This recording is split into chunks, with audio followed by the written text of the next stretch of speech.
La situazione dell'AICA è divenuta insostenibile. L'azienda idrica agrigentina presenta un credito di oltre 6 milioni di euro verso i comuni soci della stessa, avviati i decreti ingiuntivi per morosità. Continua la protesta dei lavoratori del consorzio di bonifica Agrigento 3, chiedono il pagamento degli stipendi degli ultimi 3 mesi. La coordinatrice di Italia Viva interviene sulle tante criticità emerse in città su Agrigento, capitale della cultura, in occasione della venuta del senatore Renzi alla Valle dei Templi. Intensa serata sabato sera al Santuario della Dolorata per l'arrivo della reliquia delle Sacre Spine di Gesù. Oltre 6.000 gli studenti di 6 istituti scolastici dell'Agrigentino hanno partecipato stamani alla Fortitudo Cup che si è svolta al Palamoncada di Porto Empedocle. Intervista a Santino Lopressi della LND per il Trofeo delle Regioni che si svolgerà prossimamente ad Agrigento, presente anche l'ex allenatore dell'Agragas Pino Rigoli. Panoramica dei risultati della domenica sportiva: il Castrum Favara pareggia con la squadra di San Cataldo in casa per 1-1.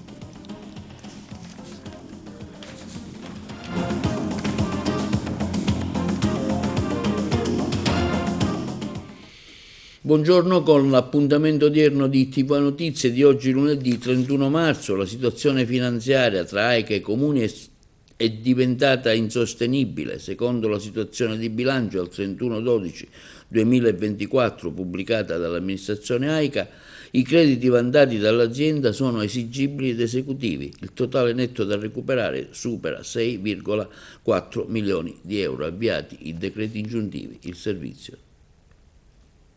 La situazione finanziaria tra l'AICA e i comuni soci è diventata ufficialmente insostenibile. Secondo la situazione del bilancio al 31 dicembre 2024, pubblicata dall'amministrazione, i crediti vantati dall'azienda sono esigibili ed esecutivi. Il totale netto supera i 6,4 milioni di euro e riguarda quasi tutti i comuni dell'Agrigentino. Di fronte a una persistente morosità, il Consiglio di amministrazione dell'AICA ha avviato pertanto i decreti ingiuntivi per procedere al recupero collettivo delle somme dovute. L'AICA fa l'appello ai sindaci, che sono anche soci dell'azienda consortile, provvedere al pagamento per garantire la liquidità e l'operatività dell'ente pubblico. Il Comune di Agrigento presenta un'esposizione importante, debiti per utenze idriche di circa 334.000 euro, ripianamento delle perdite 21-22, 659.000 euro circa, spese di manutenzione del personale 1.989.000 euro, costi di finanziamento compensati 307.000 per il 23 e 307.629 per il 24. Anche il sindaco di Favara Antonio Palumbo interviene in merito con una nota stampa che fotografa il modo impietoso, la crisi ormai conclamata della società consortile AICA, il gestore del servizio idrico. Siamo dinanzi a una delle fasi più difficili per AICA, scrive il sindaco di Favara Palumbo. Rischia di naufragare sotto il peso dei debiti, mentre le nostre strade sprofondano per le mancate manutenzioni e centinaia di litri di acqua si disperdono in spregio alle famiglie costrette a vivere con risorse razionate. Un quadro allarmante aggravato, secondo il Primo Cittadino, da comportamenti omissivi e dolosi di molti comuni che non avrebbero ancora versato quanto dovuto né per le fatture dell'acqua utilizzata nelle strutture pubbliche né per il prestito regionale destinato alla costituzione della società. Anche il sindaco di Raffadali era intervenuto in merito dopo l'era di dirigenti acque, afferma Cuffaro che con AICA si sperava che la situazione cambiasse, ma a Raffadali non sarebbe andata come si sperava e la crisi idrica continua a tenere per la gioia dei cittadini.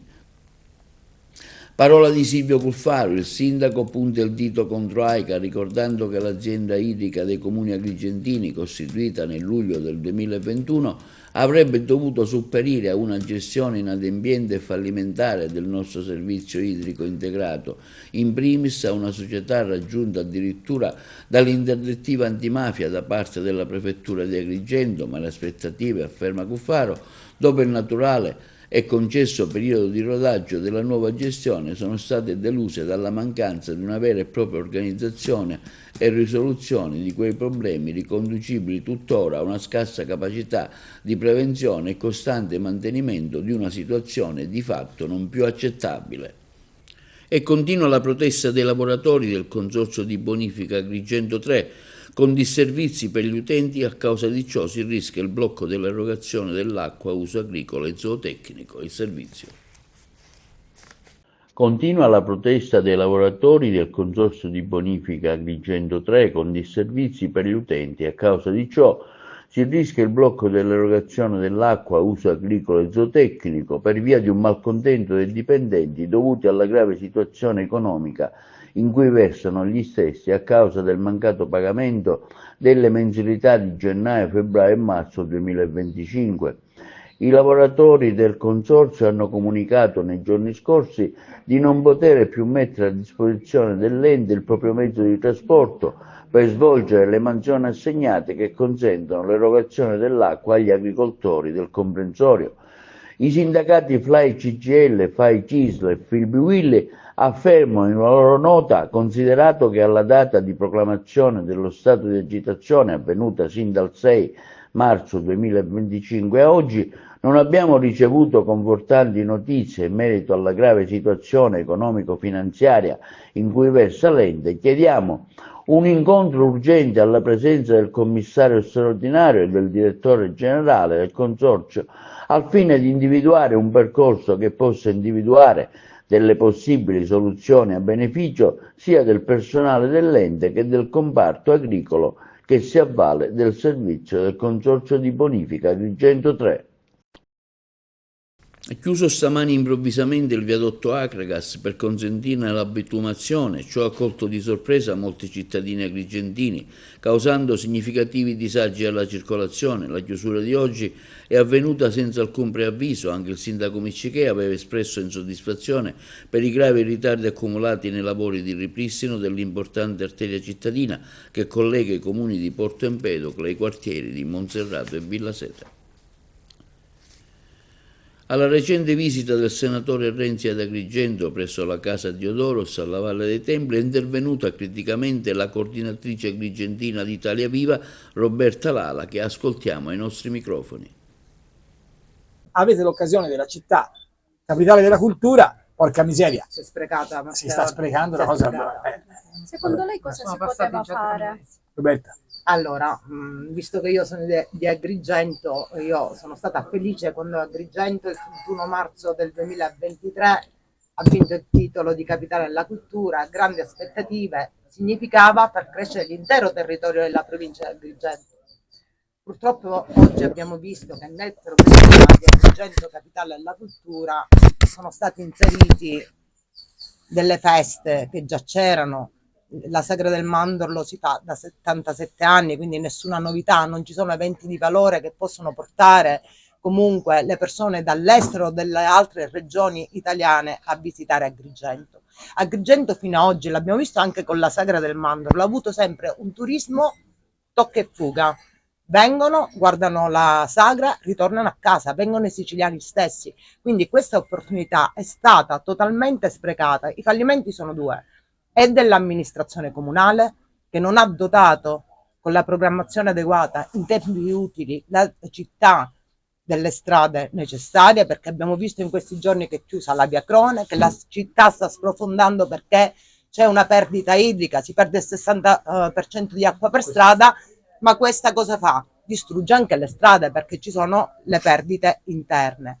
L'altro fallimento l'ha fatto Schifani, perché Matteo tu devi sapere che Schifani ha visto l'andazzo negativo dell'amministrazione su Agrigento Capitale della Cultura, li ha commissariati.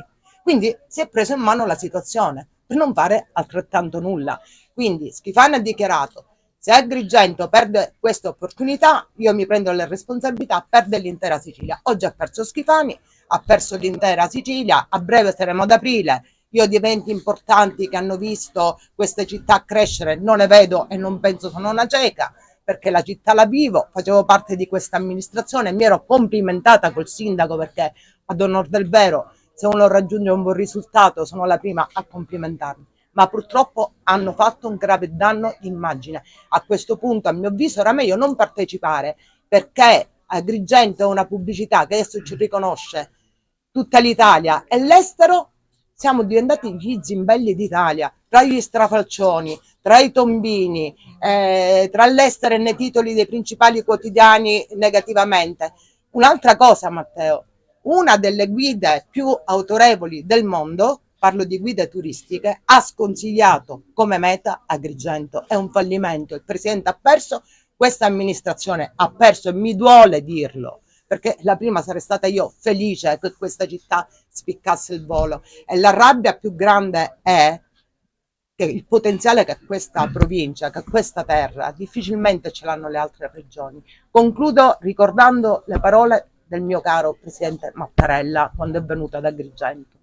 Cultura non è vivere solo di ciò che ci hanno lasciato nel passato, cultura è sapersi proiettare nel presente ma anche nel futuro, e purtroppo questa amministrazione e il presidente della regione ha dimostrato di non saper vivere, far vivere bene ai siciliani il presente, e non si stanno proiettando per il futuro, quindi il fallimento totale. Questa terra ha bisogno di persone capaci, tecniche, che lavorano e che siano in grado di fare dei programmi che siano visibili e non siano soltanto fumo negli occhi. Intensa serata al santuario dell'Addolorata sabato sera per l'arrivo della reliquia delle Sacre Spine di Gesù Cristo. Ha seguito per noi l'evento la collega Margherita Trupiano. Preghiera, cultura, spiritualità, fede, emozione e commozione sono stati solo alcuni degli elementi che hanno caratterizzato un evento che ha polarizzato l'attenzione dei fedeli, che hanno riempito in ogni angolo, già dalle prime ore del pomeriggio, il santuario dell'Addolorata di Agrigento per l'arrivo della reliquia delle Sacre Spine che furono conficcate sul capo di Gesù Cristo durante la sua salita al Monte Calvario. È arrivata da Sciacca, dove è custodita da Don Pasqualino Barone, per l'occasione venuto in città. Un evento voluto dall'Arciconfraternita Maria Santissima dei Sette Dolori, il cui superiore Alfonso Cutaia è immediatamente accolto dal parroco del santuario Don Lillo Argento. Serata ad altissimo potenziale spirituale, mistico ed emotivo, sviluppatosi in diversi momenti, dall'ingresso della reliquia in chiesa e fino al saluto che i fedeli le hanno dato tramite un bacio o un inchino. Momento di alto valore culturale, del quale religiosità e ricerca storica sono state raccontate attraverso un docufilm che si è giovato di immagini bellissime e musiche inedite composte appositamente da Alfonso Di Rosa. Il filmato ha raccontato tutta la storia del frammento sacro, del lavoro di indagine attenta svolto da studiosi e appassionati per risalirne all'autenticità, del culto intorno alla stessa sviluppatosi, dei protagonisti di questa straordinaria storia, del libro di Vincenzo Mandracchia che ne narra il lavoro di indagine, e della passione con cui Don Pasqualino Barone ha alimentato il culto, dipanato il mistero e con la sua viva testimonianza ne ha incrementato la devozione.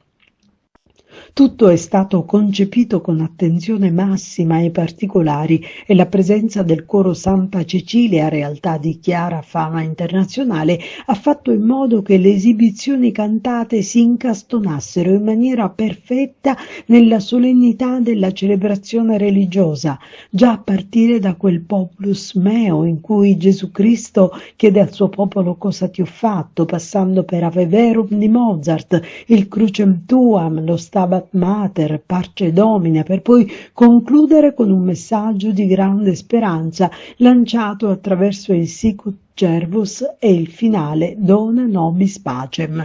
In chiusura, il superiore dell'Arciconfraternita Alfonso Cutaia ha consegnato riconoscimenti a quanti si sono distinti con varie motivazioni per il supporto dato all'evento. La reliquia è rientrata nella stessa serata a Sciacca, dove è custodita nella chiesa di San Michele Arcangelo.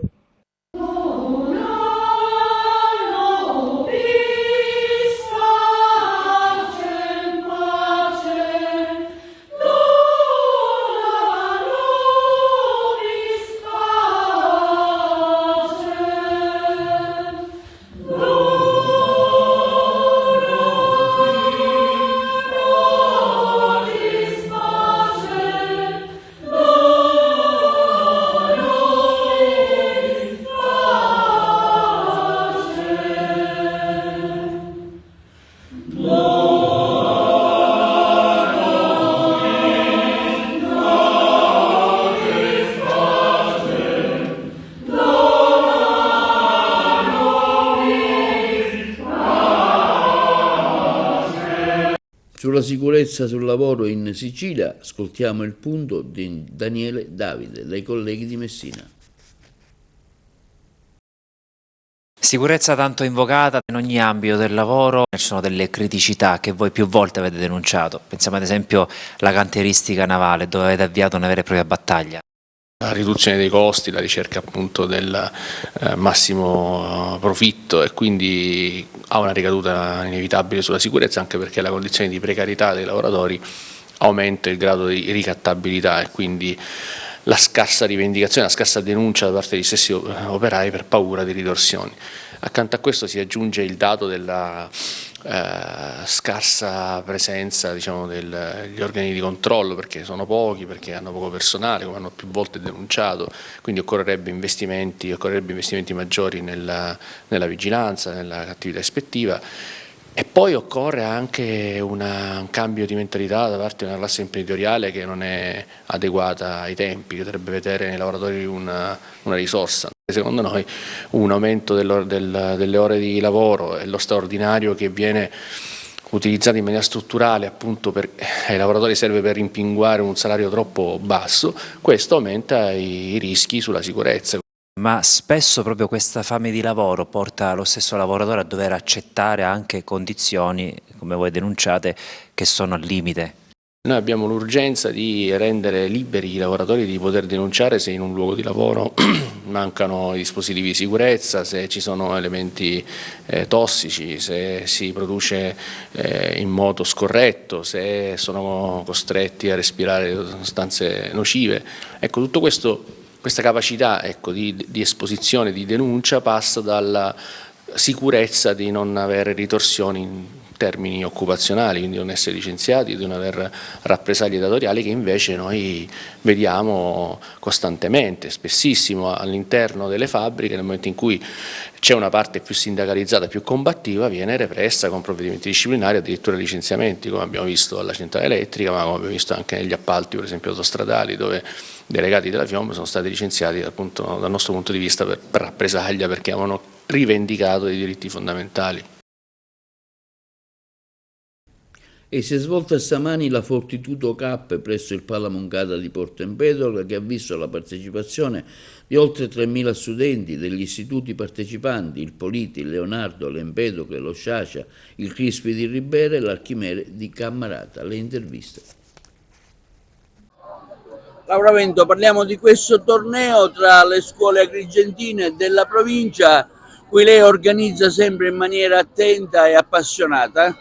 Sì, siamo giunti alla 9ª edizione della Fortitudo School Cup, quest'anno trofeo TD Car Toyota. Siamo molto contenti perché quest'anno oltre alle 4 scuole della città, il Leonardo, il Liceo Classico, il Politi e lo Sciascia, hanno aderito anche 2 scuole della provincia. Una è la scuola Archimede di Cammarata e l'altra è l'istituto Crispi di Ribera. Siamo contentissimi, c'è una risposta incredibile.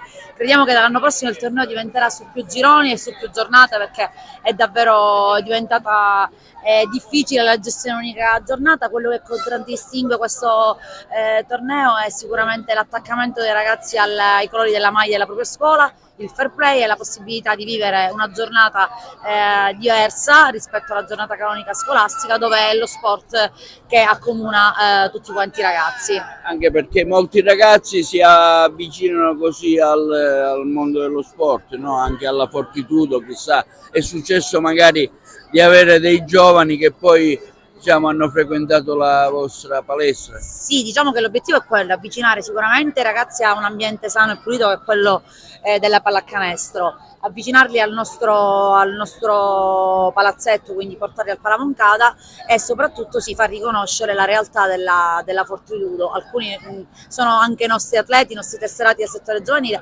altri perché no, magari si possono avvicinare. Da qualche anno abbiamo istituito anche la regola delle ragazze dentro le squadre. Sappiamo che il basket femminile in provincia non è molto, insomma, spinto. Noi cerchiamo anche di fare questo, di favorire comunque lo sport e la pallacanestro nello specifico a tutti i livelli. Con quale spirito i ragazzi, diciamo, hanno sono approcciati a questo evento? Allora, lo spirito è bellissimo perché la squadra è unita e vincente. Il pubblico è ancora di più. Oggi è il nostro sesto uomo in campo e farà di tutto per farci vincere. Ecco, lei li prepara prima oppure vanno così? È da tempo che ci prepariamo mentalmente, perché è la cosa più importante, perché non è solo il fisico quello che conta, è anche la voglia di giocare e divertirsi.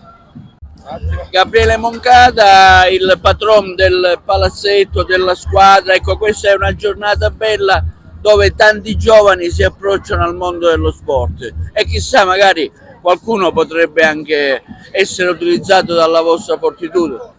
Beh, molti ragazzi già fanno parte delle nostre giovanili, diciamo che tra noi e la Real Basket sono tutti ragazzini più o meno che sono da noi gestiti, vengono cresciuti dal nostro staff tecnico e portiamo avanti questa iniziativa ormai da diversi anni. È un'iniziativa bellissima, un'iniziativa piena di ragazzi, c'è il Palamoncada pienissimo, i ragazzi si stanno divertendo, speriamo che possiamo ripeterlo e migliorarci ogni anno. E obbligo una domanda sulla squadra che proprio ieri ha vinto, ha portato a casa un bel risultato, ma diversi risultati positivi. Ecco, in molti si chiedono il futuro della squadra. Beh, il futuro della squadra, diciamo che noi viviamo molto le stagioni all'annata, in base anche al pubblico e agli spettatori che vengono. Sicuramente le ultime partite ci stanno portando sulla parte alta della classifica, speriamo di entrare a far playoff direttamente e poi provare di vincere questo campionato. È normale, la squadra non è costruita per vincere al 100%, però è normale che ci proveremo come ogni anno. Però ecco, c'è un impegno vostro fattivo, insomma, nel portarla avanti in un momento, insomma, difficile, no? Oggi stiamo vedendo anche cosa sta succedendo in altri sport con squadre che si sono ritirate, poi invece con costanza, impegno e passione, diciamo, date allo sport agrigentino un momento di lustro. Sì, forse a differenza di altre società sportive a noi piace non gestire con gli sponsor che abbiamo la stagione senza strafare. È normale che anche la struttura di nostra proprietà facilita tutto questo, perché gli altri sport a quanto pare non hanno nemmeno un campo dove poter giocare. Siamo in una città dove comunque le imprese fanno difficoltà a fare delle sponsorizzazioni, quindi non è facile, come hai detto tu. Noi ci mettiamo il nostro massimo impegno, sperando che qualcuno si innamori del nostro sport o anche degli altri sport, perché Agrigento ha bisogno di società come le nostre e di persone che riescono a portarla avanti. Sono delle manifestazioni belle che promuovono lo sport e il buonsenso da parte di tutti. Dobbiamo ringraziare Moncada per l'ospitalità che ci dà. Sono delle attività che fanno bene ai ragazzi, tutto qua. I ragazzi hanno preso bene l'iniziativa, c'è tanto entusiasmo. Non la sento perché c'è confusione. I ragazzi hanno preso bene l'iniziativa. Sicuramente è stata un'ottima iniziativa e ringrazio lo staff del Palamoncada e la società.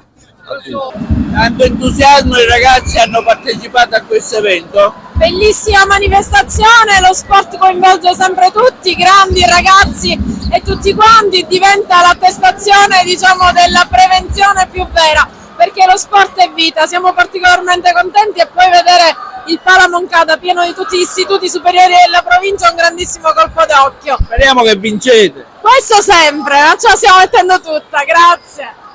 Sì, è un evento molto atteso.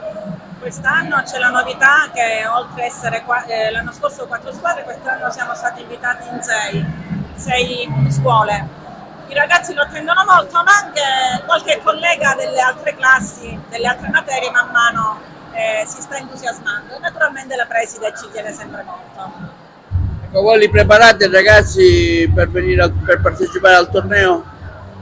Ma abbiamo la fortuna che molti di loro si allenano nella stessa società sportiva, perché riunirli è molto molto difficile, ognuno ha i suoi allenamenti ed è stato molto complicato. Perché arricchisce il cuore, l'allegria, l'amore e la passione per lo sport, che deve essere veramente il trampolino di lancio per tutti i nostri giovani. La speranza è che possiate anche vincerla, no? Insomma, noi porteremo sempre il mestolo, purtroppo. La prossima volta porteremo anche il pentolone. È presentata sabato al foyer del Teatro Pirandello la 61esima edizione del Trofeo delle Regioni, alta l'affluenza dei partecipanti prevista. In merito abbiamo sentito ai microfoni di Carmelo Lentini il presidente onorario della Lega LND, l'ingegnere Santino Lopresti. Presidente onorario della Lega LND Sicilia, Santino Lopresti, da poco si è concluso la presentazione del torneo delle Regioni, una manifestazione che richiamerà qui in Sicilia più di 2000 presenze. 2000 presenze giornaliere, quindi parliamo complessivamente per la Sicilia di 10.000 ospitalità con un impegno di oltre 1 milione di euro. Per quanto riguarda la provincia di Agrigento, Caltanissetta ed Enna avremo circa 2000 presenze nei 3 giorni in cui vi sarà diciamo, la fase preliminare. Il girone B coinvolgerà le regioni del Triveneto, perché vi sarà il Veneto, Friuli Venezia Giulia, Trento e Bolzano, quindi tutta la parte del nord-est sarà concentrata diciamo ad Agrigento e il Friuli Venezia Giulia, una regione, il Friuli Venezia Giulia sarà diciamo allocata a Enna. Però i campi che saranno utilizzati sono 3 nell'Agrigentino, Licata, Aragona e Favara, e poi abbiamo Serra di Falco e Caltanissetta, Calascibetta ad Enna. Quindi avremo in questi giorni una forte presenza di ragazzi e quindi noi siamo, come dire, veramente contenti. Abbiamo coinvolto comuni grandi come Licata, come Favara, comuni piccoli come Aragona, Calascibetta, Caltanissetta è un altro comune grande, Serra di Falco, quindi abbiamo fatto un mix diciamo non solo di coinvolgimento della regione Sicilia, quindi tutte le province della regione Sicilia, ma anche nella scelta dei comuni abbiamo cercato di coinvolgere sia comuni grandi che comuni piccoli. Questo è estremamente importante perché è giusto diciamo che lo sport non sia solo sport, ma sia anche conoscenza del territorio, sia socializzazione, sia stare insieme. Bene, tutte queste cose, questo torneo che è il primo, questo torneo delle regioni, come dire, lo consentirà. Noi stiamo lavorando perché tutto riesca al meglio e che riusciamo a dare un'immagine non solo della provincia di Agrigento, ma complessivamente della Sicilia la migliore possibile. E per la presentazione del Trofeo delle Regioni ad Agrigento era anche presente l'ex allenatore dell'Akragas Pino Rigoli. Lo ha intervistato per noi Carmelo Lentini. Alla presentazione del Torneo delle Regioni che si svolge quest'anno in Sicilia, ecco, c'è anche la presenza di Pino Rigoli. Pino, la tua presenza è molto significativa, è sempre ben gradita qua ad Agrigento. Ma sicuramente Agrigento, come tu sai, mi sono sentito sempre a casa.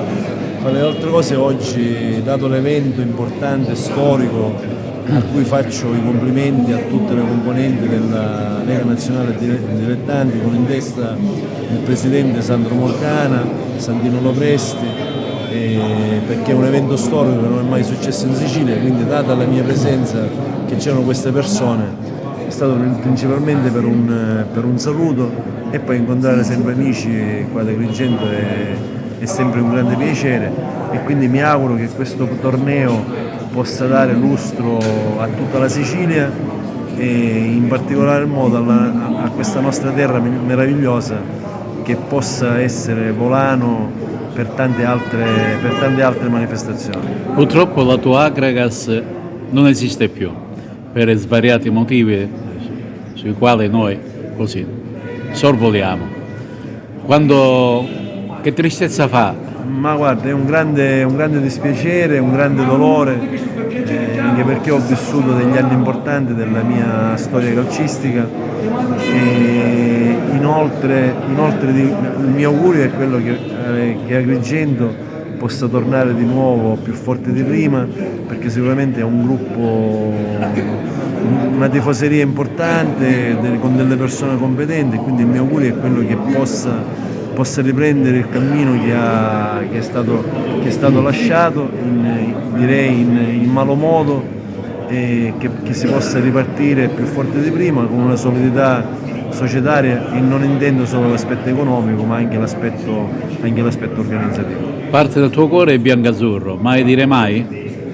Ma guarda, mai dire mai non lo so, sicuramente il mio ritorno quest'anno ad Agrigento è stata proprio una scelta di cuore e non di altro, quindi le cose prima di farle, perché ripeto ad Agrigento sono legatissimo, bisogna valutarle bene perché bisogna fare un percorso importante sotto tutti i punti di vista. Un saluto ai tuoi tifosi. Ma un grande abbraccio a tutti i tifosi agrigentini, a tutto l'entourage, perché quando c'ero io ad Agrigento siamo riusciti a coinvolgere tutta la provincia e quindi anche la provincia di Agrigento ha mostrato grande affetto all'Agragas, e quindi un saluto e un abbraccio affettuoso a tutti e che l'Agragas possa ritornare più forte di prima. Linea alla regia per la pubblicità. E l'ex presidente dell'Agragas, l'imprenditore agrigentino Marcello Giavarini, attraverso una sua nota stampa, comunica a seguito della pubblicazione sul proprio profilo Facebook da parte di Fabio Russello di un'intervista rilasciata dal Deni in cui venivano mosse accuse infondate e lesive del suo buon nome. Marcello Giavarini ha diffidato il giornalista all'immediata rimozione del contenuto video con richiesta di idoneo risarcimento per danni per la lesione della propria immagine. Tale richiesta veniva inoltrata per conoscenza al Consiglio dell'Ordine dei giornalisti e pubblicisti. Al momento il video, afferma Giavarini, risulta rimosso dal profilo Facebook di Russello ed è stato conferito all'avvocato Gennaro Lallo di porre in essere ogni azione necessaria alla tutela del suo buon nome, oltre che all'equo risarcimento dei danni che, ove conseguiti, verranno devoluti in beneficenza da organi da individuare ad Agrigento. Vediamo ora una panoramica sportiva dei risultati calcistici della domenica scorsa, curata da Carmelo Lentini. Si tratta di un finale di campionato molto incerto ed elettrico. Nello stesso tempo, i risultati di questa 29esima giornata di Serie D Girone I indicano il momento favorevole per la compagine aretusea del Siracusa, che espugna il Liotta di Licata e mantiene le distanze dagli attacchi della Regina. Entrambe hanno infatti vinto con un po' di sofferenza, la Regina al Granillo con i cugini della Vibonese per 2-1, dopo essere andati sotto di una rete, mentre il Siracusa passa con un gol dall'ex convitto, vincendo per 1-0 con un giallo finale che ha riguardato un infortunio all'arbitro che rischiava di rinviare la partita proprio nell'ultimo giro di orologio. Rimangono immutate le distanze di 4 punti. Attenzione per il salto di categoria anche per la zona bassa della classifica. Castrum, Favara e San Cataldese dividono i punti con un salomonico pari che fa classifica per entrambe, mentre si fa critica alla situazione per il Licata dopo la sconfitta interna con il capolista Siracusa. Si inguaia invece il Sant'Agata dopo il pari interno con il Sampiase per 1-1 dopo che era passato per primo in vantaggio. Ed ora concludiamo con una intervista effettuata con il tecnico Pino Rigoli, con il quale ci siamo soffermati chiaramente a parlare dei problemi che hanno costretto l'Akragas ad abbandonare il torneo a poche giornate dalla conclusione.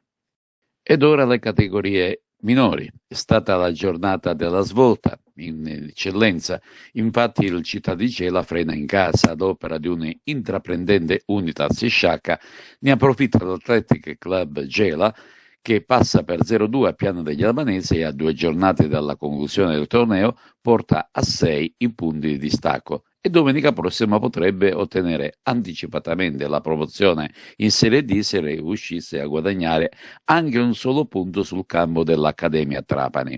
Ritornando al match Città di Gela e Unitas Sciacca, terminato 2-2, al vantaggio iniziale di Gigante ha risposto il pari di Caternicchia, poi vantaggio Sacenze con Gengo e definitivo pari gelese con Agudiac.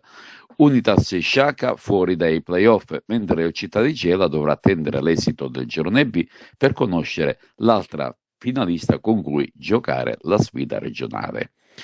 Per quanto riguarda il campionato di promozione, anche se ad un solo punto ad una giornata dalla conclusione del campionato, il Giarre è virtualmente promosso in eccellenza.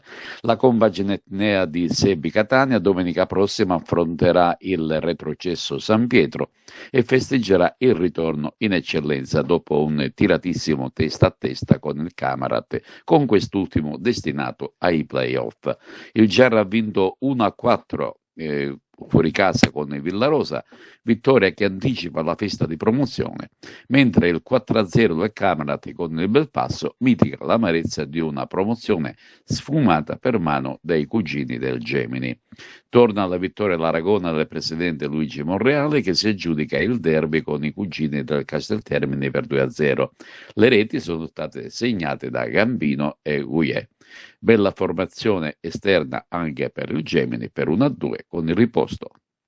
Pareggio casalingo della Castrum Favara con la squadra del San Cataldo, 1-1 il risultato finale. Ha seguito per noi l'evento il collega Giuseppe Moscato. La Castrum Favara non riesce a vincere e deve accontentarsi dell'ennesimo pareggio casalingo. Avversaria di turno la San Cataldese, concorrente diretta nella salvezza. I ragazzi di mister Pietro Infantino continuano a giocare bene, ci mettono il cuore, ma non riescono a conquistare l'intera posta che a questo punto del campionato sarebbe stata importantissima. L'incontro si chiude in parità, 1-1. I tifosi accorsi in gran numero allo stadio, dove si è visto anche il ritorno degli ultras della curva nord, speravano nel risultato pieno dopo le 2 sconfitte consecutive con Pompei e Siracusa, ma la vittoria è stata ancora rinviata. La San Cataldese di mister Pidatella, dal canto suo, seguita da un folto numero di tifosi, porta a casa un punto prezioso e prosegue il suo cammino verso la permanenza in Serie D. Ad andare in vantaggio sono gli ospiti, calciolangolo battuto da Sottile e Paladin di testa in sacca. Il Favara, per nulla scoraggiato e domo, riparte a sprombattuto e ad un paio di minuti dal riposo pareggia con Varela, che trasforma un calcio di rigore concesso per l'atterramento di Traoré da parte di Suarez.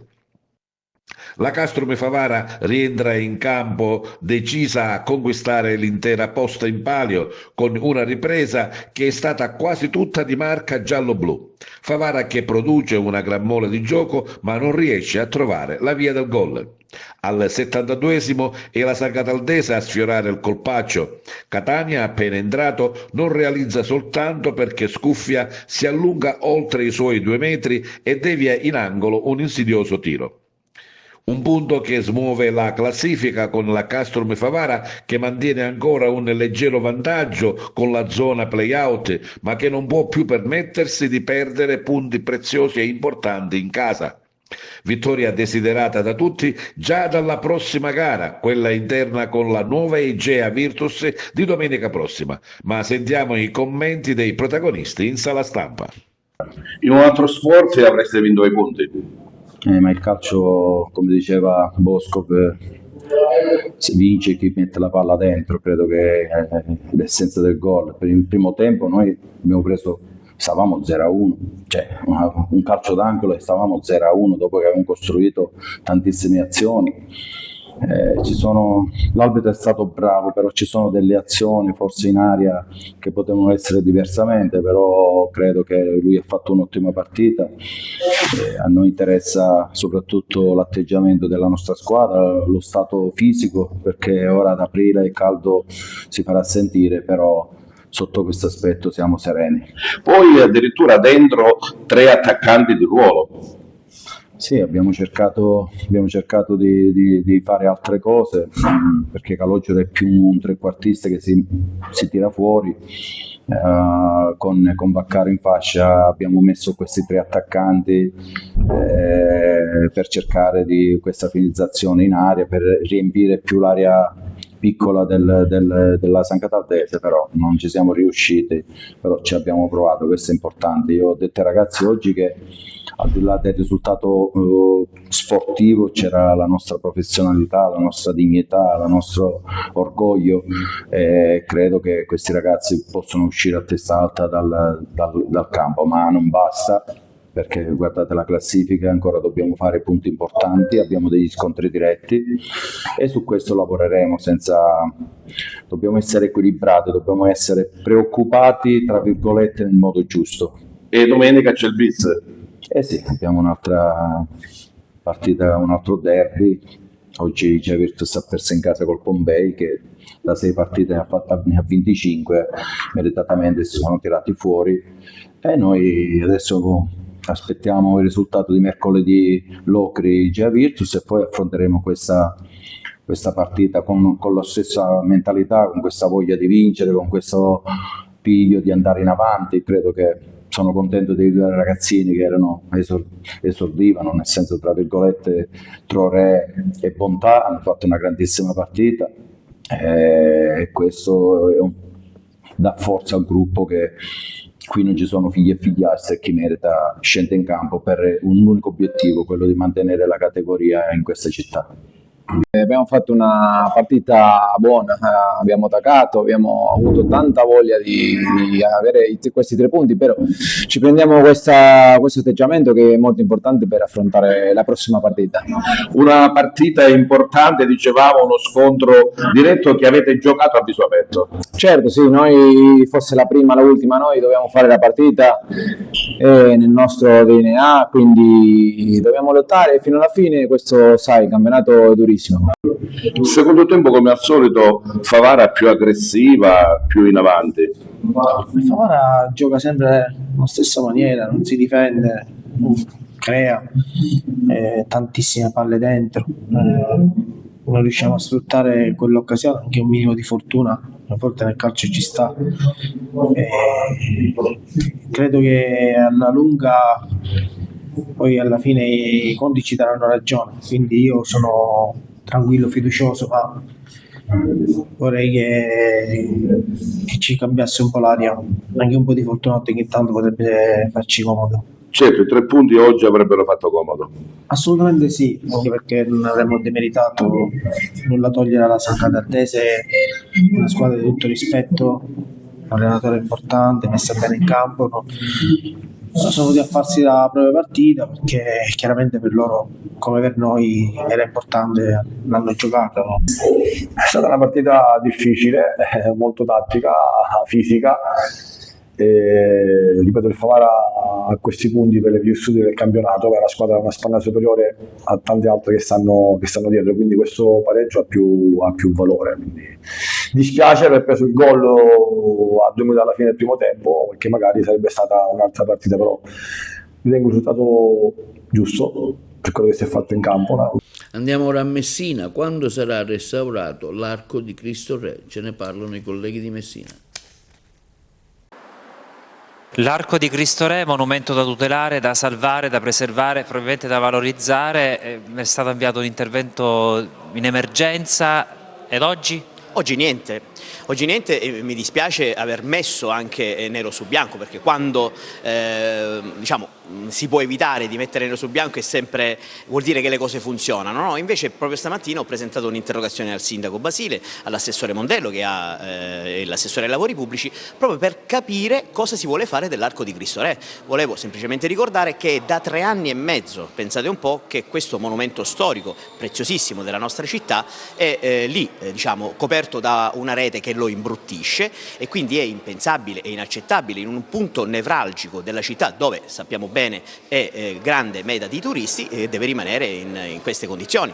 Tra l'altro diciamo, c'è stato un avvio, non so se ricordate, diciamo, erano iniziati anche dei lavori, no? Era stata anche chiusa la strada con riflessi negativi naturalmente per la viabilità cittadina, poi all'improvviso sembrerebbe, perché magari la ditta aggiudicataria non ha reperito i materiali necessari, poi è stata data in carica a un'altra ditta, insomma fatto sta che è lì con una bella, fra virgolette, bella rete che lo copre, e chiaramente questa cosa ritengo che sia inaccettabile, soprattutto perché è un monumento storico preziosissimo per la nostra città e per il turismo. Dovrebbe intervenire il Comune, è l'unico ente che ha responsabilità? Sì, assolutamente sì, come è stato tra l'altro appunto nell'ottobre del 2021, naturalmente di concerto e con l'avallo della Soprintendenza Beni Culturali, proprio perché si tratta di un bene di interesse storico. E questo è tutto per l'edizione odierna di TV Notizie. Vi ricordiamo che i nostri programmi si possono vedere in tutta Italia sul canale 268 per chi ha le smart TV, in streaming sul sito www.televideoagrigento.tv e il telegiornale sul canale 93 di Video Sicilia alle 15 alle 20 e replica la mattina alle 9. Inoltre i nostri servizi si possono visionare sul canale YouTube di TVA Televideo Agrigento. E questo è tutto per l'edizione odierna di oggi e vi auguriamo una buona serata.